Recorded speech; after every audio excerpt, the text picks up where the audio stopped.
And good morning, good afternoon, good evening, whenever you're receiving this information. My name is Rafael Vasquez Guzman, and today I am representing my position as a humanities faculty at Santa Rosa Junior College, where I teach different classes, Humanities 6, and I take the point of view of gangs and gang causation. Why is it that children choose to leave their homes and go in the middle of the night and join the gang? What is missing in their lives? And so we look at it from different perspectives, including psychology, sociology, criminology, political science, history, and other points of view. I also teach Humanities 14, and that is popular culture in the US. And there's a lot of pieces that we look into, including in artificial intelligence. And then, of course, Humanities 23, which I typically teach in spring semester, and that is Latin America and the Caribbean. And so it's really important for me that students, as you are graduating high school maybe, and you are starting college, or you're starting at the university, first of all, congratulations to those of you who just graduated in 2026. And so I am trying to do this video, and I do this video every year with the intent of supporting individuals by creating tips for students who, again, are starting at community colleges and universities. The first thing for us to keep in mind is to celebrate the fact that you will be attending college. Whether it is that you just graduated high school and are going to college, you just got your GED and you're going to college, maybe you are coming back because you need new skills, and maybe it has been 20 and 25 years since you've been to college, or maybe you went to the military and you're coming back and you want to remember what to keep in mind while you're taking classes at the community college or the university. It's essential that we celebrate your decision to attend college. Whatever the reason you chose to attend, here you are. Some individuals, their parents said, as long as you're going to school, I'm not going to charge you rent. Okay, that may be the original motivation, but hopefully you understand that there are many benefits to attending the community college or the university. One of them that is going to be very helpful when you join the workforce, or if you're going to be a supervisor at your job, is the fact that you're learning to analyze information. And our job at the college is to teach you how to look at things from different perspectives, how to limit bias, and as a result of that, how to better collaborate with your colleagues, not just in the classroom, but eventually in the workforce. It's important to also remember that you will continue to come to college or universities because whatever position in a job, in a career you have, you need to keep up with the continuous changes. Now, AI being one of the big ones. So you need to understand that learning is a lifetime process. And also we are looking at the fact that with the certificate, an associate, a bachelor's, whatever you get, it will increase your employability. More doors will open for you. You will be able to hopefully get a higher paying job. If you get an associate degree in nursing, but then you go and get your bachelor's degree in nursing, and suddenly your pay goes up almost by 50%. And so it's important to notice the benefits. The fact that at your career or your future job, you will get benefits such as vacation, such as 401k, some type of retirement plan, and much, much more. Maybe health insurance, which maybe while you were working at McDonald's, you were not getting that. And this all starts with your 10-year plan. It is important that we all have a 10-year plan that we're working with. And so in my classes, almost all of my classes get a copy of the 10-year plan. And what we want is for individuals to understand, why are you in college? I also give them a survey that is 10 questions. And question 1 is, why are you here? And again, some people, their parents said, go to school because, again, there are benefits for the future. Other individuals got injured at work and are back here learning new skills. But again, if we have a 10-year plan, some people in 10 years hope to retire. Other people hope to have a really good position at work. Some people want to start their own business. Whatever your reason for being in college, it's important that you set these specific goals. What will you accomplish in the next 3 months? Maybe that's when your classes start. We're creating this video on May 31st. In 6 months, will you have finished your first semester? In a year, will you be celebrating that you finished your certificate or your first year at the university, maybe? And by having specific goals, you will be better prepared so that when you get to midterms and finals and other difficult moments, you will remember, we do what we have to, college, in order to do what we want to. Again, that career that you really want and the benefits, being able to travel, being able to retire, being able to invest, being able to buy a home, so on and so forth. And so we're going to start this with the negatives, meaning behaviors that show questionable maturity. And then we're going to talk about the positives. But the first piece is important here.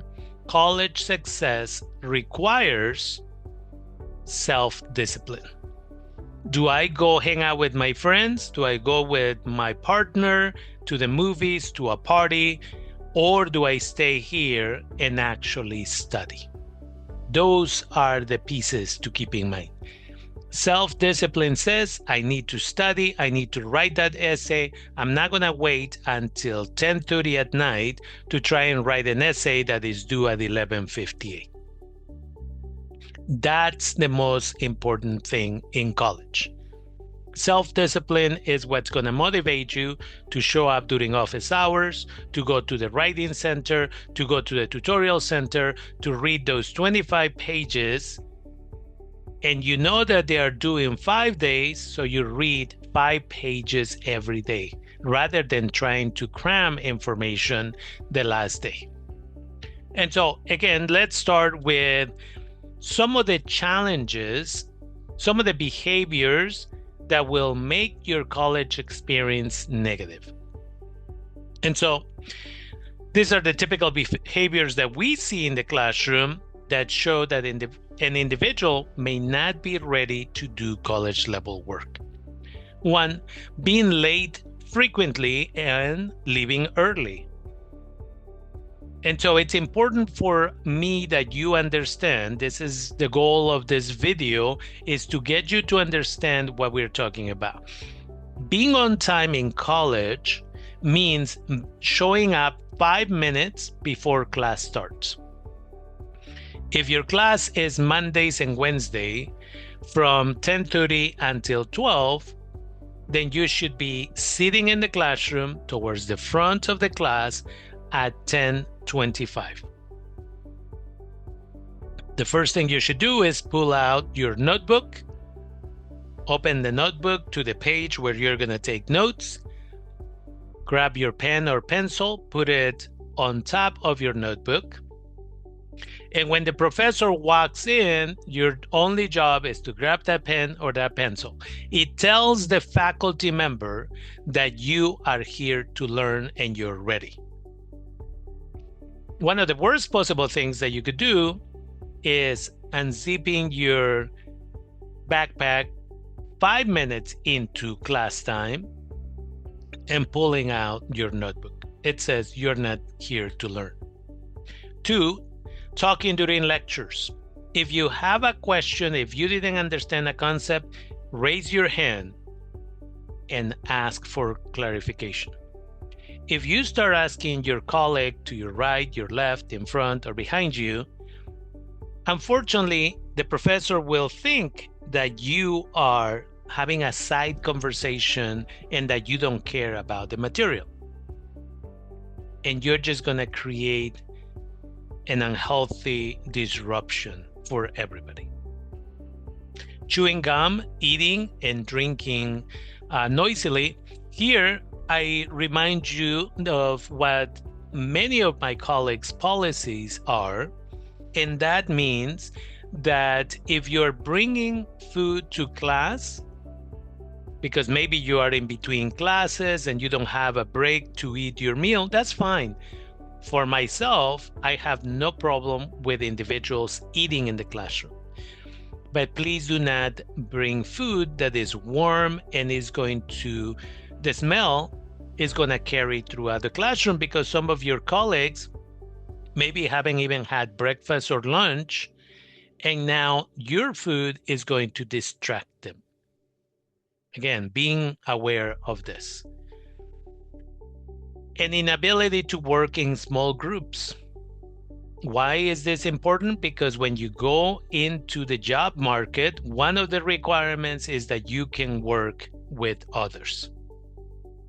Creating disturbances. Again, your cell phone goes off, you're trying to use your laptop when there is a policy of no laptops, side conversations, right? Anything like that. Being insincere. Complaining that that the professor is assigning too much work, that between the other 3 classes and this class is just too much. And sometimes this happens before class, where individuals are complaining, no, I haven't even started this book because I have too much work. I don't know why they asked to. Again, this is where you demonstrate that you're willing, that you have the discipline, that you can do the work. Acting like a know-it-all. Again, faculty, professors can notice this. They know when you are faking it. And there will be people who will present different points of view than yours. It's important that you understand that you cannot be making fun of others. It is, in fact, a violation of policy to do that. And you can be disciplined, including getting dropped from the class. And then there are behaviors that show that you're not paying attention. That means showing up unprepared. Again, you show up and then class begins, and then you start asking somebody for a pen, a pencil. This has happened in my classes where they come up while I'm lecturing and they ask if I can let them borrow a pen. There are many services throughout colleges and universities where you can borrow a pen, you can get free pens or pencils, paper if needed. Pay attention to the different departments that have different resources, and I'll mention a few of them in a little bit, but it is important that you show up to the classroom prepared. Not showing up to class, many individuals, when they graduate high school, they are surprised that there's no bells in colleges and universities. And so some professors don't always take attendance, and so they don't show up to class. But then later on, they show up right before the midterm, hoping that somebody will share the notes or that the professor is going to repeat a whole lecture. Sleeping during class. If you have to work at night, don't try to go at 8 a.m. to a class. You're going to fall asleep and it makes you look bad. Go home, rest for a couple of hours, and then go take a class. Acting bored. Again, trying to look at your phone instead of taking notes. Not paying attention. Packing up your books and materials before the class ends. Again, this is where you're still 5 to 8 minutes before class time is over, and you can hear the zipper of that backpack because you're packing it up in the middle of a lecture. sitting in the back rows when there's plenty of space. And so, again, demonstrating to the faculty member that you don't care, that you don't want to be here. If the material is not that important to you, go find another class where you're going to find it interesting. Other behaviors in this area include asking, did we do anything important after you miss a class? And this happens often, especially with students who, again, just graduated high school and are used to teachers in high school giving them the notes, giving them a bunch of additional information. In community colleges and universities, you're not going to find that. Some faculty may say, this is not the appropriate time to talk about this. You can come to office hours, and we'll talk about office hours later on. Getting caught doing homework for other classes during class time. This is also why many faculty will not allow laptops for taking notes unless you have a disability letter that allows you to do that. Surfing the web, again, this is why we don't allow laptops in many classes. Texting in class. And many of us, we put it in our syllabi, specifically that, again, there's no texting allowed, there's no laptops, there's no other homework in there. Because we know that if we don't put it in writing, then individuals will say, you didn't tell me, even though the expectation is that when you are in this class, you need to focus in this class. Slouching in class, not taking notes at all of these behaviors show that you are not paying attention, that you're not interested in this class. And then there are miscellaneous irritating behaviors, including pretending that you understand rather than asking for clarification. Also, asking, will this be on the test? You should always assume that everything that is being talked about, that is being presented on a PowerPoint, that maybe is being written on a whiteboard, is going to be on the test. Being more interested in grades than learning. I recently had a couple of individuals who reached out and said, you know what, I got a C in your class. Can I do extra credit? And then can I get an A? I really want to go to this university and this C is getting in the way. And so this is completely unethical for individuals to ask a faculty to just raise their grade. Somebody else asked me if I could round up to the nearest grade. And again, completely unethical. Blaming bad grades on faculty, giving excuses for incomplete work. A few years ago, I had one individual who forgot that 2 times before, during the same semester, he had told me that his grandmas had died. So now his other grandma had died. And when I reminded him about it, he actually dropped the class. Okay, it's super important. Swearing in class during discussions, especially, completely inappropriate, and it could lead to disciplinary action. And another one that is important here is disclosing too much information, either personal information or about family members. Completely inappropriate in this environment. And one of the biggest issues that we're noticing now in community colleges, universities, and it's being talked about everywhere, is cheating. Cheating can get you kicked out of the college or university, and it could go in your transcript.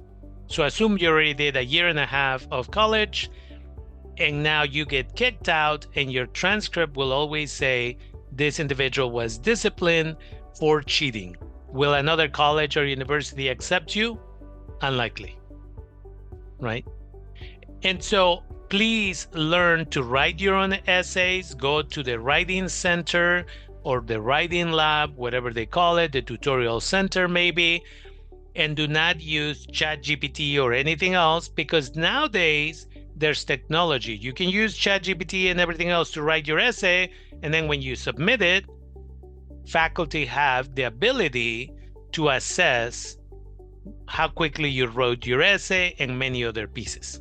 If you turn it in printed, they can scan it and then run it through the same system. And often this other AI will catch a bunch of mistakes, or it will let us know what's the likelihood that this was AI generated, and then we end up calling the individual into the office, and it just leads to a bad situation. Now, when we talk about negative things, we also have to talk about what is going to make you a successful individual, because that's the goal of today.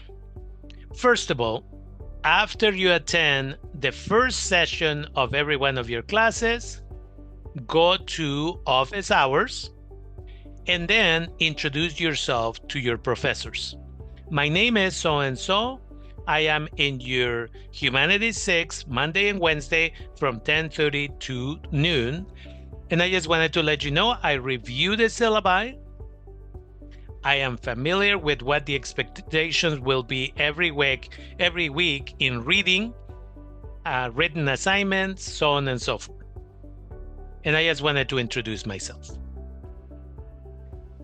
And so as a faculty member, now I know this individual. I will look for that individual in the classroom. That is healthy because it will force you to show up every time, and you will show up prepared. And then go to office hours. Faculty at community colleges and universities have weekly office hours, specifically for you to come over, ask questions, get some more guidance, suggestions on additional research or books. Maybe you can say, oh, I want to go to this university for my bachelor's, for my master's, for my PhD. And that faculty might actually know somebody at that university and say, hey, let me send an email to my colleague, Dr. So-and-so, and maybe you can do a Zoom and eventually maybe do a visit. This is the benefit of doing this. Okay. And so I had a student many years ago who wanted to do a PhD, and he came to me and I said, go meet with Professor so-and-so at this conference at UC Davis. And he went and introduced himself to that professor. And that professor literally walked the individual and said, hey, Dr. So-and-so, this is a wonderful student and I want you to consider him. He applied for your PhD program. And that introduction was wonderful because it became easier for the student to be accepted into the program, but also for him to finish that program later on. Those type of healthy connections, some professors will be able to connect you to internships during the summer or other opportunities, including scholarships. But also by having healthy relationships with faculty, they can choose to write you letters. They are not required, super important. But in order for you to come and ask for a letter or recommendation, you need to stay in contact with them. If you're at a community college and you transfer to university, you send them an email every couple of months and say, hey, everything is okay, I'm getting adjusted, or I'm having difficulty with this.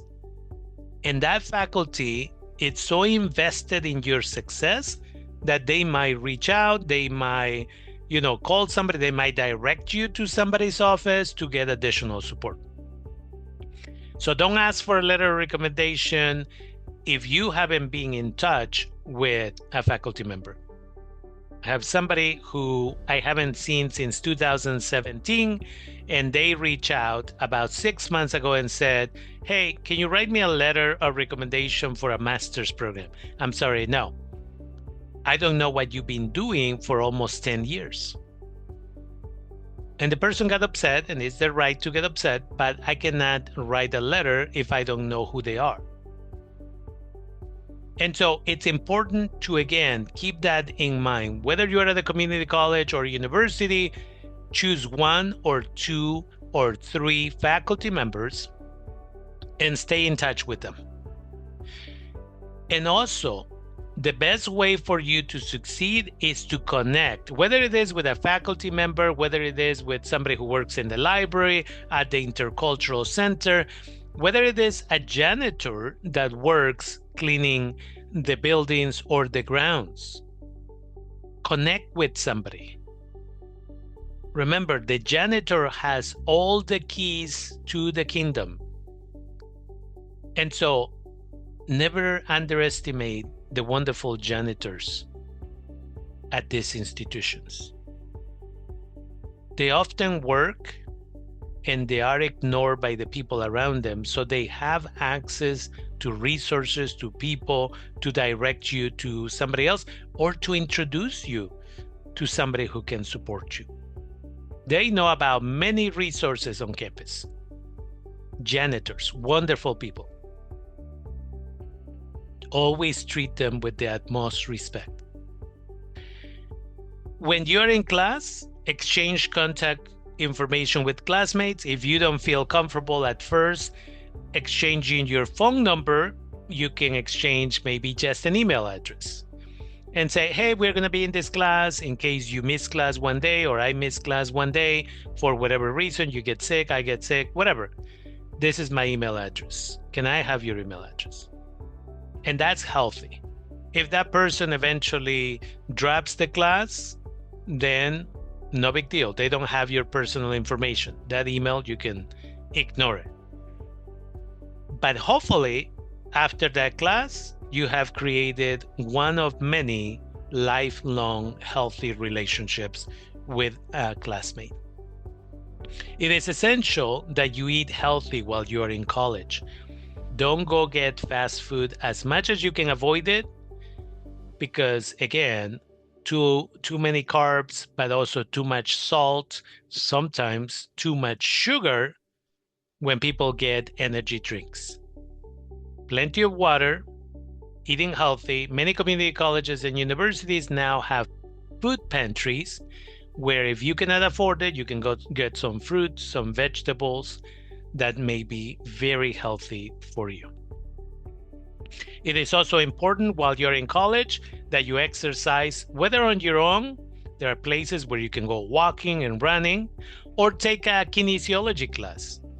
A kinesiology class where they're going to teach you, again, maybe a swimming class, maybe a karate class, maybe a weightlifting, maybe a weight training class, and the list goes on and on. Also, take a food and nutrition class. It will teach you again about healthy foods, unhealthy foods, exercise, and a good combination of all of this. Use a calendar, right? Whether it is a printed calendar, whether it is on your phone, it's even better if it is a printed calendar, because we want you to also limit access to your phone. It's too distracting and it's addictive. Because you're going to check something on your calendar and you end up on Instagram for 40 minutes. Now you feel bad about wasting the time, but you have gotten all these negative messages about yourself on that thing.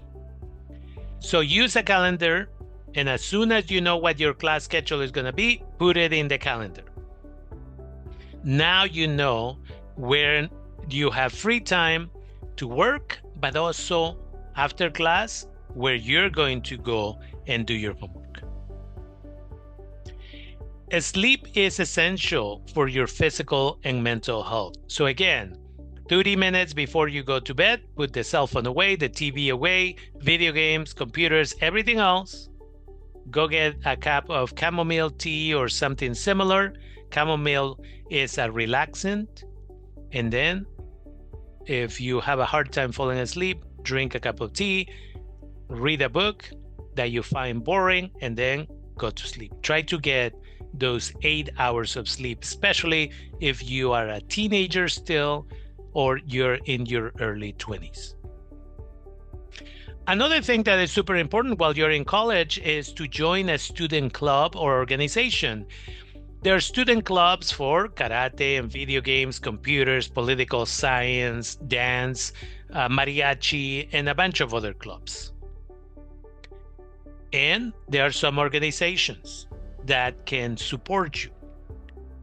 MECHA de SRJC, Movimiento Estudiantil Chicanista de Aztlán, is one of those organizations at Santa Rosa Junior College, and I have been privileged to be the advisor for the last 22 years. And it's a little bit different than other clubs. MECHA de SRJC does a lot of advocacy on equity in education, equal pay for student workers and other workers on campus.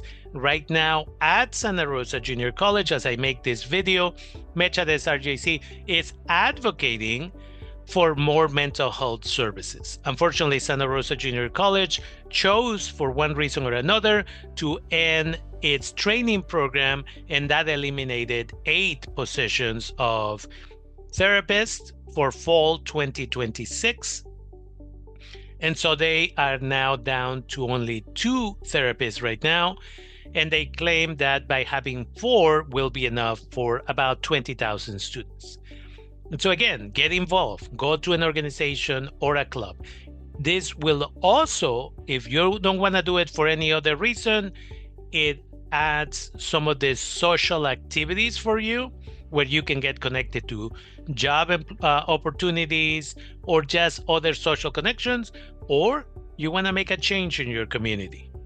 But it also looks good when you're applying for scholarships. Create study groups, especially in the library, right? Go to the library after school, after your classes. Don't go home. Go immediately to the library and do your homework there. Depending on what college or university you have, libraries have different hours of service, different locations. Some are very quiet spaces. Some are spaces where you can have coffee and enjoy company with colleagues and friends. Some of these libraries have study rooms where you can go with your study groups and again, help each other. This is super important if you're taking chemistry classes, anatomy classes, biology classes, math, and other type of classes like that. And again, colleges offer some therapy services. So again, it's important that you keep that in mind. Also, when you go to your college or university, become familiar with services and departments such as financial aid. Where is it located? How does financial aid work here? How do the scholarship programs work here? When do I apply for financial aid? When do I apply for the scholarships? Are there outside scholarships that are still open right now? Health services. Again, if you get sick, you can just go to the health services on campus and get whatever it is that you need. You can also get tested for STIs and other type of services. Become familiar with the Writing Center. The Writing Center is essential, especially if you haven't written a 5, 10, 15-page essay. The Writing Center will tell you what's the difference between MLA writing and APA writing, because they're not the same. And also become familiar with additional services such as EOP-NS. Extended Opportunities Programs and Services is a program as well as EOP that were created in the late 60s, early 70s as a result of the student movements of the 60s in California. The state was so afraid that students were going to take the Capitol with their protesting that they said, let's support these poor students so they can go to college. And so if you're a low-income, poor student, there's nothing wrong with being poor. We use fancy words like low income. No, if we are poor, but we are here in college to succeed and change that situation. So go to EOPS. The application comes out June 1st. That will be tomorrow. I'm creating this May 31st. And apply. If you qualify, they would be able to give you priority for the spring semester. What does it mean? That you can get ahead of thousands of other students and register for that biology, chemistry, English, or whatever other class you need. They have funding to help assist you with paying for your books, and they have counselors that are supposed to guide you in creating long-term academic plans. When am I going to graduate? When am I going to transfer? All of that stuff. And then they provide other services. At the university, you have EOP. It has different services, and every university in California that is public has different services within EOP. Dream centers. Dream centers in California are meant for undocumented and refugee students. I was privileged to be one of the individuals with Mecha that advocated for the first Dream Center at Santa Rosa Junior College in 2015. And we were one of the first in the state of California. Now they are all over in community colleges and universities in California. Go and receive services if you're undocumented or refugee. And the Disability Resources Department. If you went to high school, middle school, elementary school, and you had an IEP, bring that IEP to your Disability Resources or similar center. The name may change depending on your institution, and ask what services you qualify for. Some individuals will be able to audio record lectures. Others will get time and a half during testing, and the list goes on and on. Educational equity means we all get the same opportunities. And so don't be ashamed. And your professor is not going to say, hey, you in the back with the special needs. No, that's not how it works. You do need to tell your faculty member, hey, my name is so-and-so. I have this challenge. You can send it via email. You can go to office hours. You have the right to privacy, but you also have the right to an equitable access to education. And while you're in college, challenge yourself to listen to different perspectives.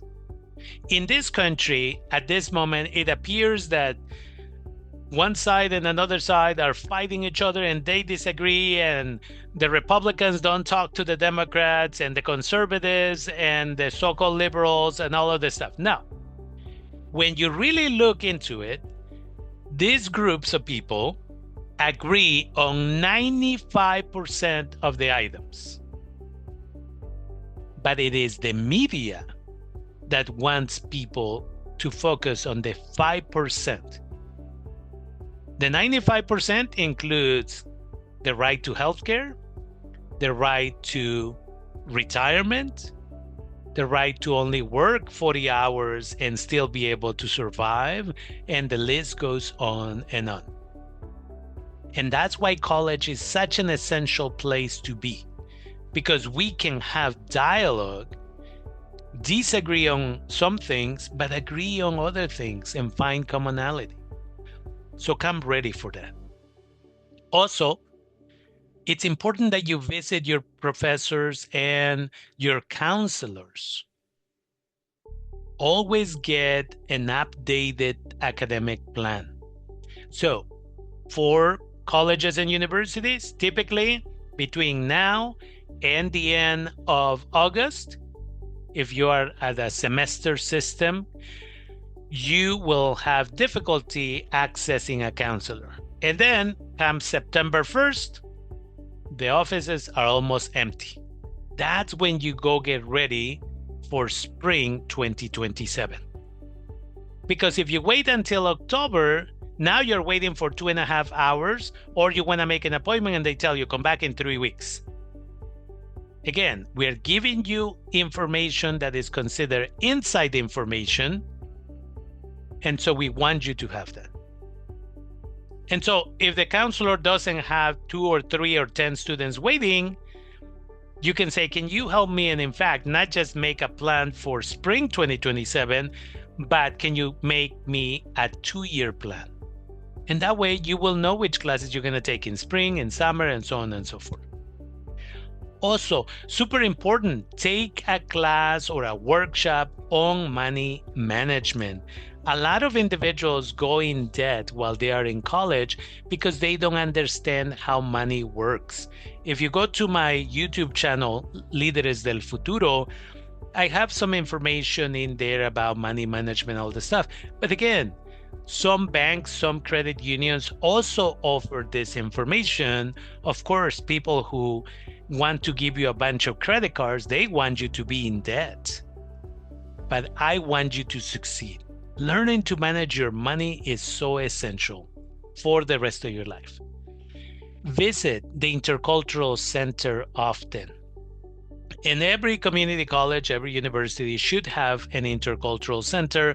It may be called something different, but go and learn and be in community with people from diverse backgrounds, different languages, and so on and so forth. Again, college is about creating that community where we really understand each other. Intercultural centers typically have activities sometimes, and this is inside information, but sometimes they provide food at their events, warm meals. So you go to a lecture and you get a free meal. Hey, saves you a bunch of money. But sometimes they have snacks, they have computers, printers, and so on and so forth. Go and be there, create community. Attend workshops on writing skills. These are going to be helpful for all of your essays. Again, maybe your high school counselor was, your high school English teacher was wonderful and taught you how to write. But from personal experience, I just finished grading my spring classes, and lots of individuals don't know how to cite MLA. And some of them reach out after they got their final grade and they're like, why did I get that final grade? And I explained and they were confused. So go and do that. Go and take a workshop or multiple workshops. Go to the librarians and learn how to do research. They do workshops on that as well. Ask about on-campus employment. Why is that good? Because if you get an on-campus job, 2 things. One, when you file your FAFSA for the next year, for those of you who are citizens or residents, that money that you made through the college or university will not count as income. You're still are going to pay taxes on it, but it will not count as income when you're looking at FAFSA. 2, you don't have to worry about coming to class, going off campus, driving for 5, 10, 15 minutes to a job, but you just go to whatever you work on campus. And many of those people will work with your school schedule, many of those benefits. And then while you're in college, again, it's about learning about other people's cultures. So go and ask about study abroad programs. Start with a counselor on campus. Hey, what do you know about study abroad? Well, places like Santa Rosa Junior College, they do a study abroad program in France, Italy, England, and Spain.